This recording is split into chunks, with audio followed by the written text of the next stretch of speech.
Hello everyone, welcome to my channel. তো আজকের সকালটা কিছুটা এমন ছিল যে আমি সব কিছুই প্রায় ভুলে যাচ্ছিলাম। যেমন প্রথমবার যখন আমি ঘর থেকে বেরোলাম বা অফিস যাওয়ার জন্য, প্রথমবারে ঘড়ি ভুলে গেলাম। আবার ঘড়ি নিতে এসে জুতো ভুলে গেছি। তো আবার জুতো নিতে এসে হেয়ার ক্লিপ ভুলে গেছি। তো এভাবে ভুলতে ভুলতে প্রায় অনেকটাই লেট হয়ে গেছিলো। তো যার জন্য আজকে যখন অফিস যাচ্ছিলাম তখন অনেকটাই রোদ উঠে গেছিলো। তো অফিস থেকে ফেরার পরে, অফিসে যাওয়ার পরে বেশ কিছুটা শরীর খারাপ লাগছিলো, তাই বাড়ি চলে এসেছিলাম। বাড়ি এসে চা বিস্কুট খেয়ে আমার প্রচণ্ডভাবে মিষ্টি কিছু খেতে ইচ্ছে করছিলো। তো মা এখানে দুধ বসিয়েছিল, জাল দিচ্ছিলো পায়েস বানাবে বলে। তো এখানে আমি মাকে বললাম যে তুমি ওঠো, আমি করছি। তো এখানে পায়েসের জন্য দুধটাকে ভালোভাবে প্রথমে ফুটিয়ে নিচ্ছি, ভালোভাবে নাড়াচাড়া করে দিচ্ছি। যখন এটা একটু ক্রিমি টেক্সচার আসবে তার জন্য আগের থেকে ফুটিয়ে নিচ্ছি ভালো করে। তো এখানে ফোটাতে ফোটাতে তারপরে কিছুটা ফুটে গেলে চাল দিয়ে দিলাম, গোবিন্দভোগ চাল। তারপরে তেজপাতা, এলাচ দিয়ে ভালো করে নাড়ছি। এখানে তেজপাতা, এলাচ দিয়ে ভালো করে নাড়ছি যাতে এটা ঘন হয়ে যায়। যতক্ষণ না ঘন হবে ততক্ষণ কিন্তু পায়েস পায়েস মনে হয় না। তো তার জন্য এটাকে ভালোভাবে নাড়ছি যাতে ঘন হয়ে যায় আর জলটা কিছুটা দুধটা কিছুটা শুকিয়ে যায়।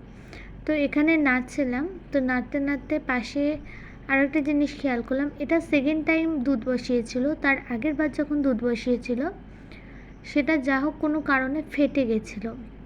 তো দুধটা ফেটে গিয়ে তার কিছুটা ছানাও হয়েছিল। আর এইখানটায় পায়েসটা ফুটে গেছে, প্রায় কিছুটা সিদ্ধও হয়ে গেছে চালটা। এই জায়গাটা অনেকটাই মতো ফুটে গেছে। এখানটায় পায়েসটা টকবক করে ফুটছিল আর আমি ক্রমাগত নাড়ছিলাম যাতে তলায় লেগে না যায়। অনেক সময় যারা চাল ধুয়ে দেন না পায়েসে, তাদের কিন্তু চালটা কিন্তু লেগে যায় আর পুড়ে যায়। অনেকে বলে যে চাল ধুয়ে দিলে নাকি গন্ধ চলে যায়, কিন্তু গোবিন্দভোগ চাল দিলে অতি অবশ্যই সবসময় চাল ধুয়ে দিতে হয়। তারপরে এখানে আগের বার যে দুধটা মা বসিয়েছিল সেটা ফেটে গেলে এতটা মতো ছানা হয়েছিল, এই ছানাটা দিয়ে একটা মিষ্টিও বানিয়েছি আজকে। তো এখানে প্রায় অলমোস্ট হয়ে গেছে পায়েসটা।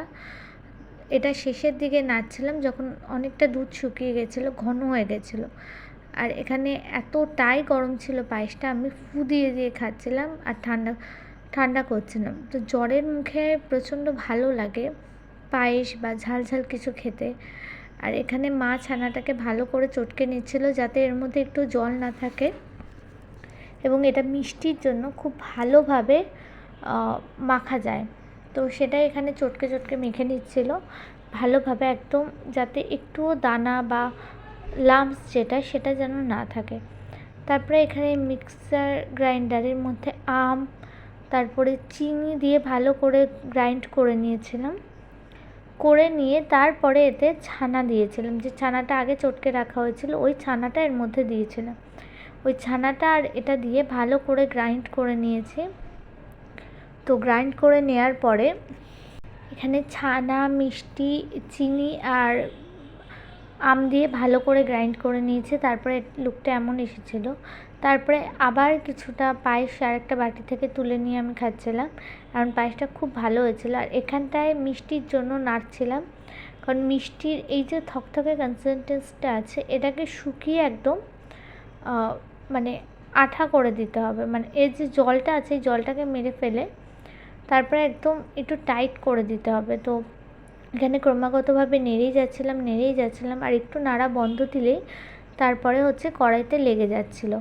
তো বেশ কিছু সময় নাড়ার পরে এরকম একটা ঘন টেক্সচার এসেছিলো। তো এটা প্রায় শেষের দিকে আরেকটু তারপরে হয়েছিল। তো এটাকে ক্রমাগত নাড়তেই থাকতে হবে, না নাড়লেই এটা একটুখানি নাড়া বন্ধ দিলেই লেগে যাচ্ছিলো। শুধু এই মিষ্টির ক্ষেত্রে নয়, এটা যদিও আমাদের বাড়িতে প্রথম হলো যে মিষ্টি বানানো, যে কোনো মিষ্টিতেই বোধহয় ছানাটাকে ভালোভাবে নাড়তে হয়, নাহলে বোধহয় কড়ার গায়ে লেগে যায়। তো এটাকে আমি ক্রমাগত নাড়ছিলাম। নাড়ার পরে আর এখানে আমার মা কিছুটা আমন্ডস বেছে রেখেছিল, এটা আমার মুসলি। তো এই মুসলির মধ্যে যে আমন্ডস ছিল সেই আমন্ডস বেছে বেছে আমার মা প্লেটে রেখেছে মিষ্টির উপরে দেবে বলে। তো এখানে বাটার লাগিয়ে নিচ্ছিল থালায়। আর বাটারটা সদ্য ফ্রিজ থেকে বার করা হয়েছিল, যার জন্য এতটা পরিমাণে শক্ত হয়েছিল। তো সেই বাটারটাকে ঘষে ঘষে আঙুল দিয়ে চেপে চেপে লাগিয়ে নিচ্ছিল থালার অর্ধেকটায়, যাতে যখন তোলার সময়, মিষ্টি তোলার সময় যাতে ইজিলি উঠে আসে। তো তার জন্য এখানে বাটার লাগিয়ে নিচ্ছিল। তারপরে মিষ্টির যে টেক্সচারটা ওটাকে ঢেলে নিয়েছিল, বা কড়ার থেকে ঢেলে নিলে মিষ্টির যে টেক্সচারটা ওটা কড়ার থেকে ঢেলে থালায় সেট করে দিচ্ছিল, ধীরে ধীরে পাতিয়ে নিচ্ছিল ভালোভাবে, যাতে ওটা একটা শেপে চলে আসে। তো এখানে খুন্তি দিয়ে ধীরে ধীরে পাতিয়ে নিচ্ছিল।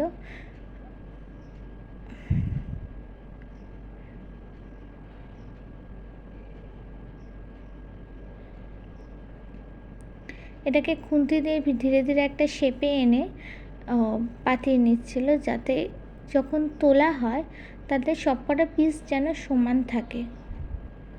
আর তারপরে শেষে এখানে কিছুটা আমন্ড ছড়িয়ে দিচ্ছিল। আমন্ডসের যে গুঁড়ো, এটা আমার মুসলি থেকে বার করা হয়েছিল, সেই কিছু আমন্ডসের গুঁড়ো এর উপরে ছড়িয়ে সাজিয়ে দিচ্ছিল।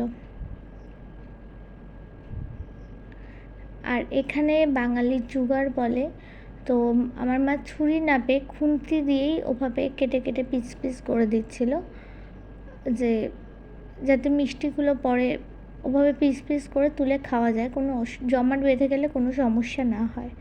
আর এটা খেতে সত্যিই ভীষণ ভালো হয়েছিল। যখন কিছুক্ষণ এরপরে ফ্রিজে দিয়ে খেয়েছিলাম, তো প্রচণ্ডভাবে ভালো লাগছিল। আর এর পিসগুলো পুরো মনে হচ্ছিলো যেন দোকানের মিষ্টি খাচ্ছে, তো এতটাই ভালো লাগছিলো এটা খেতে। আপনারাও চাইলে এটা বাড়িতে বানিয়ে নিতে পারেন, একদমই খুব সোজা রেসিপি। আজকের মতো টাটা, এখানেই।